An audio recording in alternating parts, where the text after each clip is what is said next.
मोहवशादेव स्वच्छन्दनादिषु स्त्रीपुरुषपुत्रधनादिषु रूपरसादिषु च ममैते अनुकूलाः इति मोहो जायते नाम भ्रमः जायते। स्वच्छन्दनादयः स्त्रीपुरुषपुत्रादयश्च शरीरस्य अनुकूलाः भवितुमर्हन्ति, किन्तु आत्मनः अनुकूलाः ते कदापि न भवन्ति। तस्मात् इयं प्रतीतिः भ्रमः एव। एवमेव मशक भुजग सर्प वैरिव्याधि प्रभृतिषु मम एते प्रतिकूलाः इति मोहो जायते। अयमपि मोहः इदमपि ज्ञानं मोहात्मकमेव। आत्मनः न किमपि प्रतिकूलं भवितुमर्हति।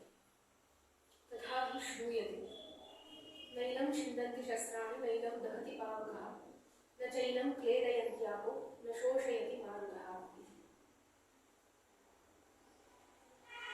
एवं मोहवशात् स्वच्छन्दनादिषु अनुकूलेषु रागः उत्पद्यते, मशकभुजगादिषु प्रतिकूलेषु द्वेषः उत्पद्यते।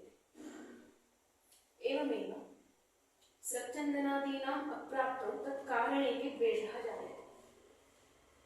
रागद्वेषमोहाश्च परस्परनिबन्धनाः। तथा हि मूढो रज्यते, रक्तो मुह्यति, मूढः कुप्यति, कुपितो मुह्यति इति। एवं दोषाणाम् उद्भावने तत्तत्कर्मणि प्रवृत्तिः जायते। अत्र च प्रवृत्तिशब्दः प्रवृत्तिफले कर्मणि उपजम्यते। इयं च प्रवृत्तिः आदौ द्विविधा, पुण्या पापा इति। पुण्यफलिका प्रवृत्तिः पुनः द्विविधा, कायिक वाचिक मानसिक भेदात्। कायिक पुण्या प्रवृत्तिः दानं परपरित्राणं परिचरणम् इति। वाचिक पुण्या प्रवृत्तिः सत्यं प्रियं हितं स्वाध्यायः इति। मानसिक पुण्या प्रवृत्तिः दया अस्पृहा श्रद्धा इति। पाप प्रवृत्तिरपि दशविधा, पुनः तत्र कायिक वाचिक मानसिक भेदेन त्रैविध्यम्। कायिकी पापा प्रवृत्तिः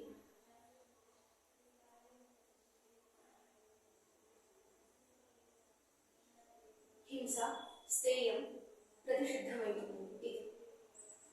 वाचिकी पापा प्रवृत्तिः अनृतं परुषम् असम्बद्धं सूचनम् इति। मानसिकी पापा प्रवृत्तिः परद्रोहः परद्रव्याभीप्सा नास्तिक्यम् इति। अनया प्रवृत्त्या पुण्यं वा पापं वा उत्पद्यते। अस्मात् पुण्यात् पापात् वा अग्रे जन्म लभ्यते। पूर्वं पुण्यमाचरितं चेत् अग्रे प्रशस्तं जन्म मनुष्यदेवादीनां लभ्यते। पूर्वं पापमाचरितं चेत् अग्रे निन्दितं जन्म तिर्यक् नारकिणां लभ्यते। जन्मनः सति अवश्यमेव बाधनात्मकं दुःखम् अनुभूयते। इत्यतः मिथ्याज्ञानमेव दुःखस्य मूलम् इति निश्चीयते। इदमेव मिथ्याज्ञान दोष प्रवृत्ति जन्म दुःखानि इदं पंचकं संसारः इति अभिधीयते। कश्चित् पुरुषधौरेयः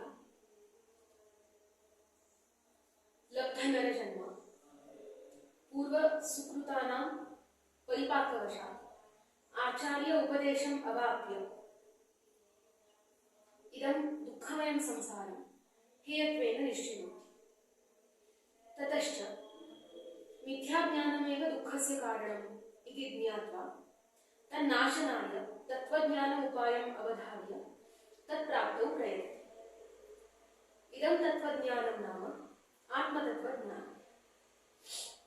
आत्मप्रतिपत्तिश्च चतुर्विधा: मननं, श्रवणं, मननं, निदिध्यासनं, साक्षात्कारः इति। तत्र आदौ श्रवणम्। आगमात् यः शब्दः श्रूयते तद्बोधवशात् आत्मनिश्चयो यो जायते सः उच्यते श्रवणम्। यथा आत्मावारे द्रष्टव्य, श्रोतव्यो, मंतव्यो, निदिध्यासितव्यः इत्यादि आगमेन आत्मा अस्ति इति निश्चयो जायते, सः श्रवणम्। युक्तिभिः अनुचिन्तनं मननम् इति। श्रवणात् अवगतस्य आत्मतत्त्वस्य न्यायेन अवस्थापनम् इति यावत्। इदं च मननम् आन्वीक्षिक्यधीनं भवति। तद्यथा आन्वीक्षिक्या संशयादि 14 पदार्थानां तत्त्वज्ञानेन प्रमाणतत्त्वज्ञापनं भवति। प्रमाणतत्त्वज्ञापनात् हेय उपादेय भेदद्वय व्यवस्थित 12 प्रमेयाणां ज्ञापनं भवति। अत्र च शरीरादि दुःखान्त 10 हेय प्रमेयाणि, तेषां ज्ञानम् आत्मा अपवर्गयोः उपादेय प्रमेययोः तत्त्वज्ञानाय उपकरोति। किन्तु केवलं मननेन यः आत्मनिश्चयो जातः तेन अयं मुमुक्षुः न परितुष्यते। कुतः इति चेत् तदानीमपि मिथ्याज्ञानवासना अनुवर्तमाना एव भवति। तस्मात् मिथ्याज्ञानवासनायाः नाशम् अर्थयमानेन अवश्यं ध्याननिदिध्यासनादि शब्दवाच्या मननाधीना प्रतीतिः अभ्यसनीया इति उच्यते। तत्र हि योगसूत्रं स तु दीर्घकालनैरन्तर्य सत्कारासेवितो दृढभूमिः इति। एवं तत्त्वज्ञानस्य प्रतिपादनं भवति।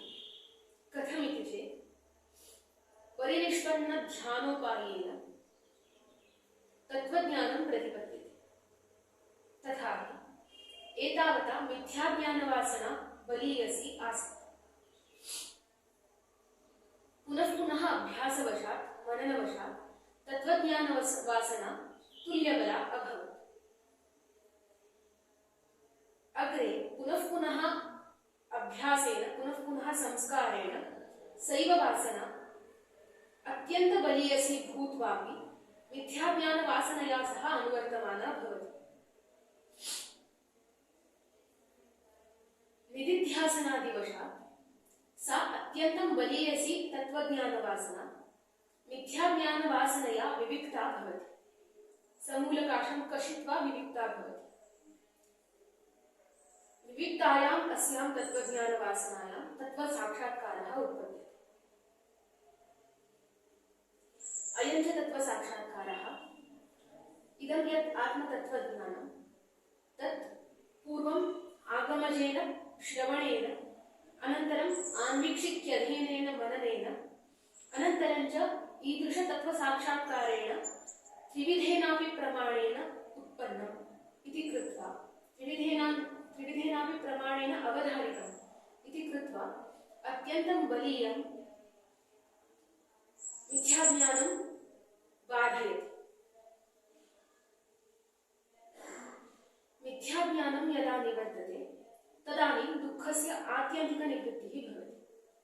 तत्र क्रमः सूत्रे उक्तः दुःखजन्म प्रवृत्तिदोष मिथ्याज्ञानानाम् उत्तरोत्तरापाये तदनन्तरापायादपवर्गः इति।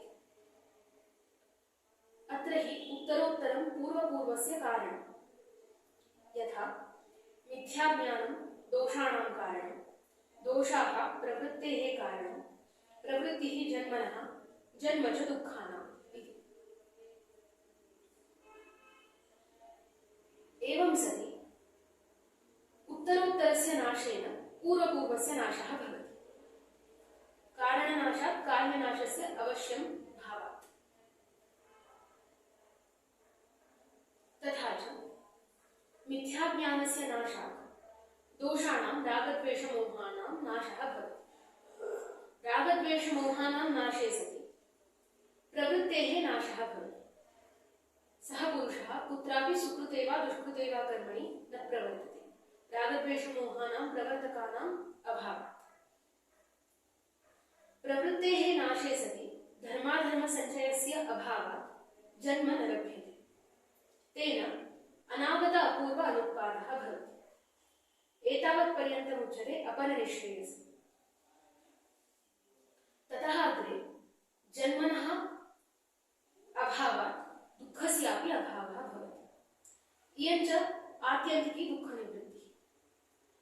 मिथ्याज्ञानाद्युच्छेदक्रमसहकृतं यत् जन्मदुःखादि उच्छेदक्रमः सहकृतः यः जन्मदुःखोच्छेदक्रमः सः उच्यते परनिश्रेयसम् इति।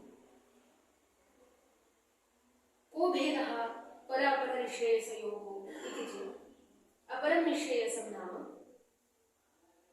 तत्त्वज्ञानसाक्षात्कारेण मिथ्याज्ञानस्य नाशात् दोषापाये प्रवृत्त्युपरमे अनागत अपूर्व अनुत्पादः। परं निश्रेयसं नाम समाधि प्रभव संपदा युगपदुपभोगेन उपात्तकर्माशयस्य युगपदेव नाशः युगपदेव भोगः क्षयः इति यावत्। तथा हि अपरनिश्रेयसे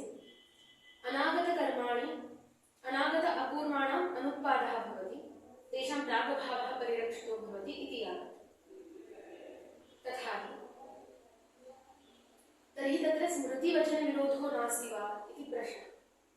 यथा स्मृतिः ज्ञानाग्निः सर्वकर्माणि भस्मसात् कुरुते अर्जुन इति।